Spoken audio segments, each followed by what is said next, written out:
அன்பிற்குரிய சகோதர சகோதரிகளை, மக்கள் தவறாக புரிந்து வைத்திருக்கிற, மக்கள் அதிகமாக ஏமாற்றப்படுகிற ஒரு செய்தியை நம்ம இன்றைக்கு பார்க்க இருக்கிறோம். கடந்த ஒரு வாரமாக நீங்கள் பார்த்தீங்கன்னு சொன்னால், ஒரு அண்ணா பல்கலைக்கழகத்தில் உள்ள அந்த மாணவிக்கு நேர்ந்த கொடுமை என்று சொல்லிவிட்டு அதுக்கு எதிராக பல ஆர்ப்பாட்டங்கள் நடத்துகிறாங்க.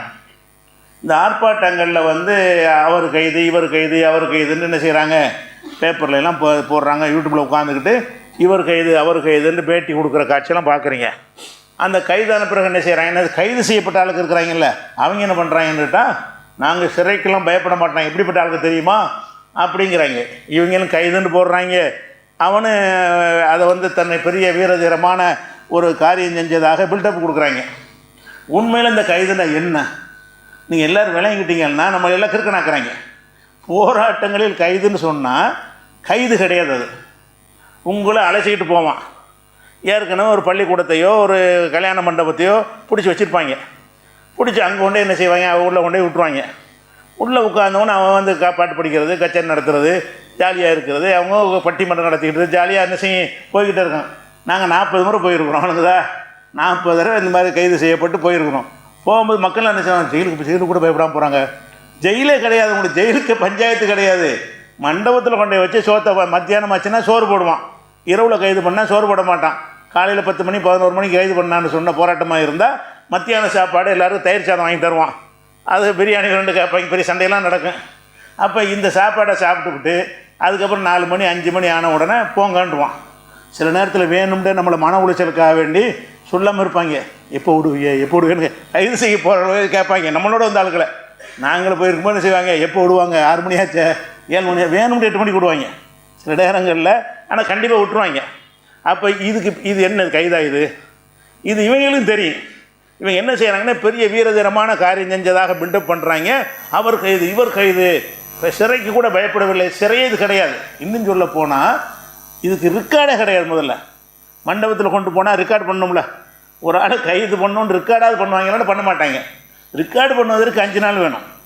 ஏன்னா சிறையில் அடைப்பதற்கு ரெக்கார்டு பண்ணுவதாக இருந்தால் ஒரு நபருக்கு அரை மணி நேரத்துலேருந்து 1 மணி நேரம் தேவைப்படும். 1000 பேருக்கு எவ்வளோ ஆகும், 1000 மணி நேரம் ஆகும். 1000 மணி நேரம்னா எத்தனைன்னு பார்த்துக்கிறங்க, எத்தனை பேரை போடணுன்னு பார்த்துக்கிறங்க. அவனுடைய பேர், ஊர், வாப்பா பேர், சட்டையெல்லாம் கலட்டி மச்சம் கிச்சம்லாம் பார்ப்பானுவோம். இதெல்லாம் ஒரு ஆளுக்கு ரெக்கார்டு பண்ணுவதற்கு இன்னும் ஆயிரம், அரை மணி நேரம், குறைஞ்சது அரை மணி நேரம் ஆகும்.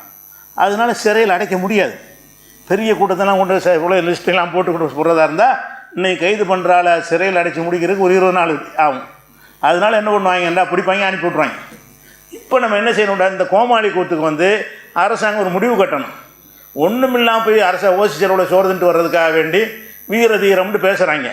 அவன் பாட்டுக்கு ஒருத்தன் மாற்றி ஒருத்தன் வந்துக்கிட்டே இருக்கான். என்னடா இவ்வளோ தைரியமாக்கெல்லாம் நினைக்கிறாங்க, என்ன வீரம் பார்த்தீங்களா, ஜெயிலுக்கு போகிறது கூட அஞ்சாமல் போயிட்டுருக்குறாங்க அப்படின்னு மக்கள் நினைக்கிற அளவுக்கு என்ன செய்கிறாங்க, இதை கொண்டு போகிறாங்க. அதனால் இந்த கைதுங்கிற வார்த்தையை போலீஸ் அரசாங்கம் சொல்லக்கூடாது. இனிமேல் வழங்க அப்புறப்படுத்தப்பட்டார்கள்னு சொல்லு. ஏன் கைதுன்னு சொல்கிற, கைதுனா கேஸ் போட்டியா, கைதுனா குறைஞ்சபட்சம் வழக்கு போடணுமா இல்லை, நீதிமன்றத்தில் ஆஜர்படுத்தான்னு கைது. இப்படி நீதிமன்றத்தில் ஆஜர்படுத்தி கேஸ் போட்டால் தானே கைதுன்னு வரேன். நீதிமன்றத்துக்கு கொண்டு போக மாட்டாங்க, இந்த முன்னெச்சரிக்கைன்னு பிடிப்பாங்க. நாளைக்கு போராட்டம்னா இன்றைக்கி எழுதிட்டு போவாங்க. அவங்களத்தான் ஜெயிலில் கொண்டு வைப்பாங்களே தவிர போராட்டத்தில் ஈடுபடுற ஆளுக்களை பிடிச்சாங்கன்னு சொன்னால் மண்டபம் தான். விளங்குதா, 25-30 பேர் போராட்டத்துக்கு போனோன்னு வைங்க, அப்போ ரிமாண்ட் பண்ணிடுவாங்க. ஏன்னா 25 பேருக்கு ஜெயிலில் இடம் இருக்கும்.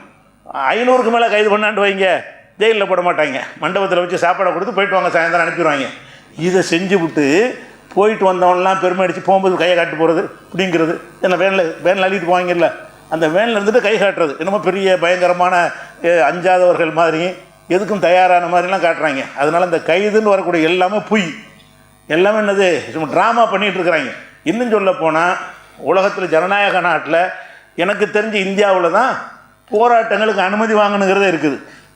ஜனநாயகத்துக்கு அர்த்தமே ஒன்றைய அனுமதி வாங்கிட்டு பேசினா அதுக்கு ஜனநாயகமா, பேச்சு உரிமை இருக்குங்கிற, நான் அனுமதிச்சாத்தான் பேசணும்னா அது என்ன பேச்சு உரிமை? அப்போ மற்ற ஜனநாயக நாடுகள் சாதனைக்கு இலங்கை உட்பட போராட்டம்னா நீங்கள் வாட்டு சொல்லிட்டு செய்ய வேண்டியதான். உனக்கு போராட்ட அனுமதி மறுப்புலாம் சொல்கிறதெல்லாம் இங்கே மட்டும்தான் இருக்கிறது. இன்னமும் போலீஸ் ராஜ்யம் வச்சுக்கிட்டு இருக்கிறார். இதுக்கு போராட்டத்துக்கு ஒன்றையது அனுமதி கேட்கணும், நீ அனுமதி கொடுக்கணும். அனுமதி இல்லாதனால இது கைதுன்னு பண்ணணும். வந்தால் எந்த இடத்துல கூடுறானோ அங்கே போலீஸ் பாதுகாப்பு போட்டு மக்களுக்கு பிரச்சனைலாம் பார்த்துட்டு அனுப்பி விட்றணும். போராட்டம்னு சொன்னால் அறிவிக்கத்தான் செய்யணுமே தவிர பர்மிஷன் வாங்குறது என்பது எந்த ஜனநாயக நாட்டிலையும் இல்லை.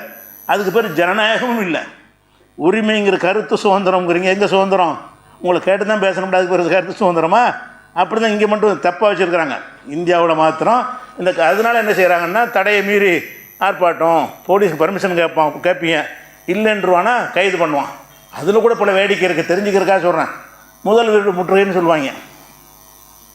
முதல் வீட்டில் போய் எவனா முற்றுகை பண்ணியிருக்கானா? பண்ண மாட்டான். முதல் வீடு முற்றுகைன்னு அறிவிப்பாங்க. அறிவிக்கிறவனுக்கும் தெரியும் நம்ம பொய் சொல்கிறோம்னு சொல்லி அரசாங்கத்துக்கும் தெரியும். அப்போ போலீஸில் கூப்பிட்டு கேட்பாங்க, எந்த இடத்துல வந்து நிற்க போகிறீங்க? முதல் வீடு முற்றுகைங்கிறது அது ஒரு இடத்துல இருக்குன்னு வைங்க. ஆழ்வார்பேட்டையா? ஆழ்வார்பேட்டையில் இருக்க முதல் வீடு முற்றுகைங்கிறது இங்கே பர்மா பஜாரில் உடனே விட்ருவாங்க. இங்கேருந்து முதல்ல முற்றுகை பண்ணுறாங்களாம். நீங்கள் இந்த இடத்துல அசம்பிள் ஆகிக்கிறங்க, நாங்கள் உங்களை தூக்கிட்டு போயிடுறோம். எந்த இடத்துல அசம்பிள்? இதுதான் முதல் வீட்டு பொய் அம்புட்டோம். முதல் வீடு முற்றுகை, அவர் வீடு முற்றுகை, கவர்னர் மாளிகை முற்றுகை வாங்க. கவர்னர் மாளிகைக்கிட்ட விடுவான உன்னைய இவங்களே சொல்லிடுவாங்க கவர்னர் மாளிகை முற்றுகைன்னு சொல்லி.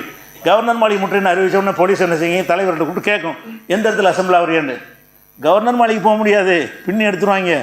கவர்னர் மாளிகை முற்றுகைன்னு சொன்னால் நீங்கள் மக்களை ஏமாத்துறதுக்கு சொல்கிறீங்க, நாங்களும் மக்களை ஏமாத்துறதுக்காக வர்றோம், அதனால் எந்த இடத்துல நீங்கள் நிற்க போகிறேன்னு கேட்பான். அது சில இடத்த நம்ம சொல்லுவோம், அது எங்கே தான் நிற்கணுமா. அதுக்கும் கவர்னர் மாளிகை 10 கிலோமீட்டர் இருக்கும். அங்கே நிப்பாட்டி போட்டு கவர்னர் மாளிகை முற்றுகை சென்றவர் கைதுன்னு பேப்பரில் போடுவாங்க. அதுவும் பிடிச்சி கொண்டே மண்டபத்தில் அனுப்பி விட்ருவான். அப்போ இந்த மண்டபத்தில் வைத்து அனுப்புறதுங்கிற ஒரு விஷயம், குறைஞ்சபட்சம் இந்த மண்டபத்தில் பிடிச்சி போகிறவங்களுக்கு சாப்பாடு ஓஞ்சல் உண்டா சொல்லு. அது சொன்னாலும் இந்த மாதிரி பொய் ஏமாத்துறவங்க அதிகரிக்க மாட்டாங்க. பொய்யை சும்மா கைது பண்ணிட்டாங்க, நடவடிக்கை எடுத்துகிட்டு இருக்காங்க, கோர்ட்டில் வர தனியாக எடுத்து நடந்து அதுக்கு போய் போராட்டம் பண்ணிட்டு இருக்காங்க.